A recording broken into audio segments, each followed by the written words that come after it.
Hello, YouTubers. This is Coach Fred, and you guys know why I made this channel. This channel is about my experience in the Philippines as I make a transition from America to the Philippines as I retire. I started visiting the Philippines since 2016. I grew up here in America, so I didn't really know about the Philippines that much. Now it's 2022, so now you know that I've been there for a while now, and of course I've learned a lot ever since then. This morning I was going through YouTube and I found a lot of videos portraying that Filipinos are scammers and all those stuff, and it's just so negative. I don't think all Filipinos are scammers. So, why are vloggers doing this? Why are they making so much videos about Filipino being scammers? Are they just doing this so that they could do a clickbait and you watch their videos and they can get views? If that's the reason why they're making these videos, then I don't think that's right, because they're putting shame into the Filipinas who are actually good people and put them in a very, very bad light. And today, my video is to defend those Filipinas that are really good. Okay? So I might be the minority of the bloggers talking about good Filipinas, and the majority will be against me. Well, here it is. I'm going to take the side of the good. Why? Because that's the truth. The truth is not all Filipinos are scammers. And I will explain in this video why. So keep in mind, guys, that we don't live in a perfect world. I don't care if you're from America or UK or Canada. There's no such thing as a perfect world. We're all trying to survive here. We all have to do what we have to do to live. Okay, so sometimes in that situation, people tend to do something wrong just to survive. Well, that's the bad stuff about trying to survive. Sometimes you get caught up in that kind of mess. Anyways, let's go back to our main topic. Are all scammers? Before you answer that, let's go back to how human beings are. And there's two philosophers I learned in college that actually talk about human behavior.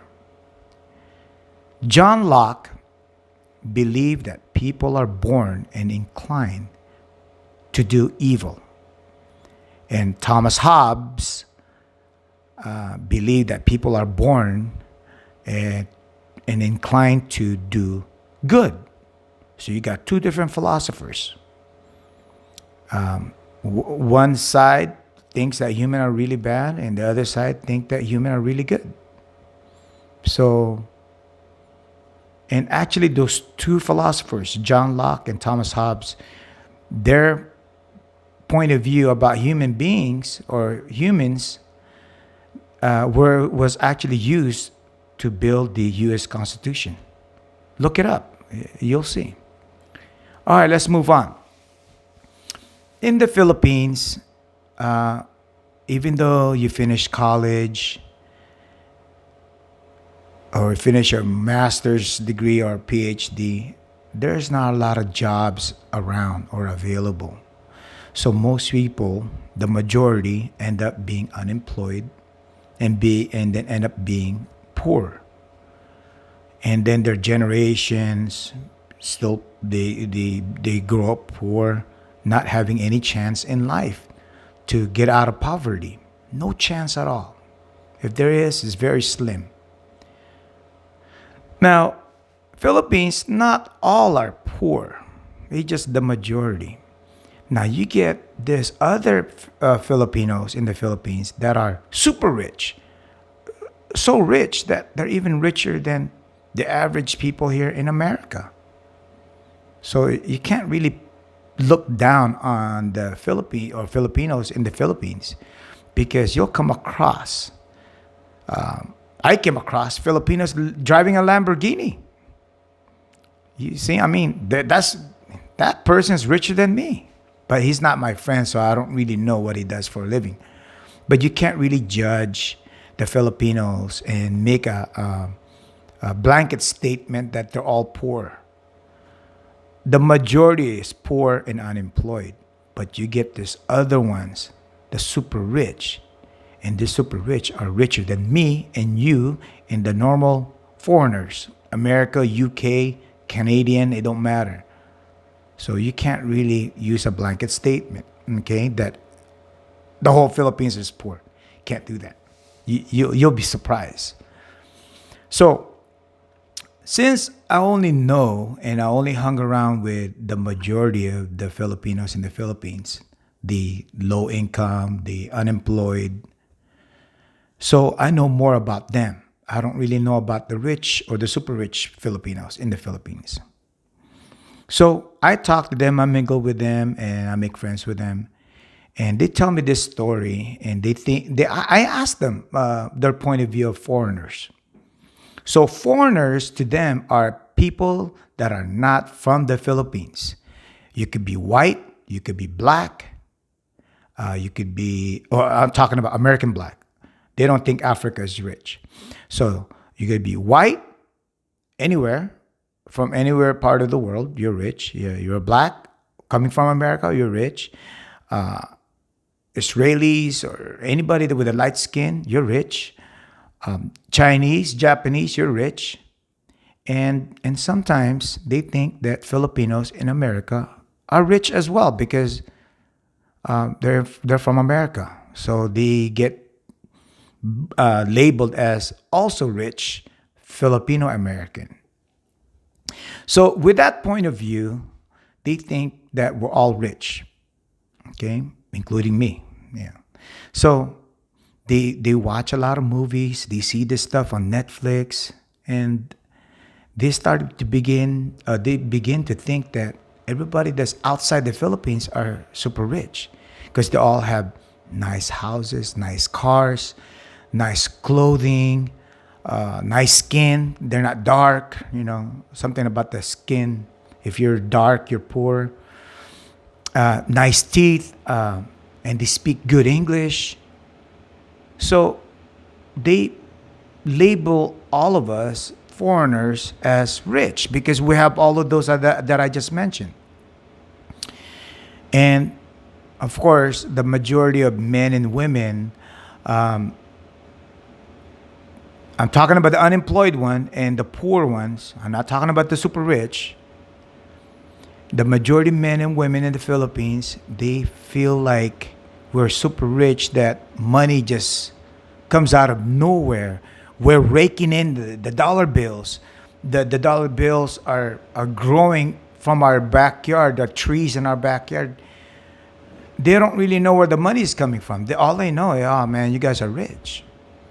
So I don't know who started this trend, but they think it's okay to ask us foreigners for money. They don't think it's bad because they think we're super rich anyways. So it's not gonna hurt us. So when they ask for money, they don't think it's really bad. But not all Filipino men and women ask for money. Okay, there's some people I came across with that they don't ask money, but just a lot they do ask for money. And the guys, they jokingly ask for money from me, even my cell phone and stuff. They joke around asking for money, but if I reject the request, they say that they were just joking around. So I don't know what the story behind that, but I get that a lot.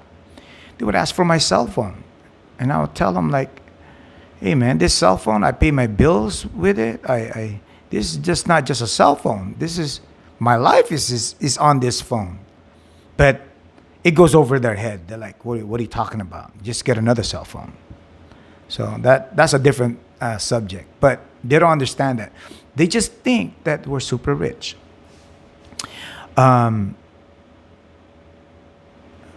If they can't get money from you and they believe that you have money, they'll pitch you a sad story about their life. They need money for college. Their kids, they have their single mom, or their mom's sick, their uncle is sick, they're sick. All of a sudden, they all have this sad, sobbing story that you need to help them out since you're super rich. Just throw some bone, throw a couple $100 or $50 or whatever, just to get you guys to give money, so they pitch you this sad story. And most of the time, those stories are true anyway. But they think that by telling you the story, you feel sorry. Well, I'm one of those guys as a foreigner that if you pitch my story about going to college or you're a single mom, you need money, I feel sorry. I feel bad for them because they don't have the opportunity like we do. So I pull out my wallet. Here's the money. Because for us, $50, $100, that's nothing. To us, it's so easy to get that money. All we have to do is show up for work and we have the money. So us foreigners, our behavior is actually creating a chaos in the Philippines because it's so easy for us to give them money. Now their perception of us is we're super rich. So we're doing this to ourselves. We're teaching them that we're all rich. So we're actually lying to them. So we need to stop that. So because us foreigners, we come from a land that milk is easy to buy, cars is easy to buy, a house is easy to buy. Everything comes easy as long as you have a job. We're portraying to them that we're rich. Especially when they ask for money, we just give it to them with no issue, no delay. We just like start crying, tears coming out of our eyes. It rolls down our cheek. It's like, here's $100. We're teaching them that we're rich. We're actually lying to them. So what happens is we give them money. We expect love in return. And if they don't give us love in return, we get angry and we call them scammers. That's so unfair. Okay, that's like a big miscommunication. They believe that we're super rich. We believe that if we give them money, they have to fall in love with us. That's wrong. They'll fall in love with you because they like you, they love you, not because of your money. Come on, guys. It happened to me. This chick, she claimed to be kicked out of the house because she came home late. I felt sorry for her because I don't want her to be sleeping off the street. So I gave her $100 because she said that's all she need to figure out how to get some rent going on. She'll get a cheap rent. And then once she gets a rental house or rental room, whatever, bed space, then she can fix that problem from that point on. And then later on, as I learned about the Philippines, that when you kick out your daughter out of the house, they have other relatives with other houses. They can just sleep there and live there. So I said, man, she scammed me. It's not like America where you kick out your daughter, she has no place to live. In the Philippines, you kick out your daughter, she can live anywhere. So I said, man, I think she scammed me. So that's my fault because I gave in too easily. I should have investigated more. So guys, we as foreigners don't expect, when we give money, don't expect love in return. or don't expect that they're telling the 100% truth. They might be pitching us some story that they're hard up, but they're not telling the whole story because all they want is their money, your money. So, guys, don't give in too easily. Find out more why they need the money. And the biggest part I'm asking you guys, please be honest to them. Tell them, look, I make $3,000 a month. My bills, my car monthly payments, all my overall bills is $3,000. So at the end of each month, I come up zero. If we're honest with them like that, then they'll understand we're not rich. But if we try to portray that we're super rich, you want them to respect us because we're from a different country, that we're super rich, then we're feeding into their perception that we are rich. In fact, we're not all rich. Maybe some other foreigners are rich. I'm not rich. So it's not fair for us to call them scammers if we're the one who gave them money. I don't know. Does that make sense? They ask for money. We give the money. And then if the result is not to our liking, then we'll call them scammers. That's unfair, guys. You can't call them scammers. Why don't we call ourselves stupid? You see what I'm saying? So if you want to give money, then go give money. But if you don't like what happens after you give money, do not call them scammers. Although there's some few men and women out there that actually practice their skills to scam money from you. Now, that's a real scammer. But those scammers exist everywhere in the world. There's scammers here in America, UK, South America, Africa, Canada. They're everywhere. They're not just in the Philippines. Okay? So, let's be fair, guys. Not all Filipina are scammers. There are some good Filipinas that I've met. Okay? And if you get scammed, that's your fault. Because you're showing off. Anyway, guys, if you guys like my content, give me a thumbs up. Leave me some comments. And please share my videos and subscribe, guys. Thank you very much for watching this video. Mabuhay and have a blessed day.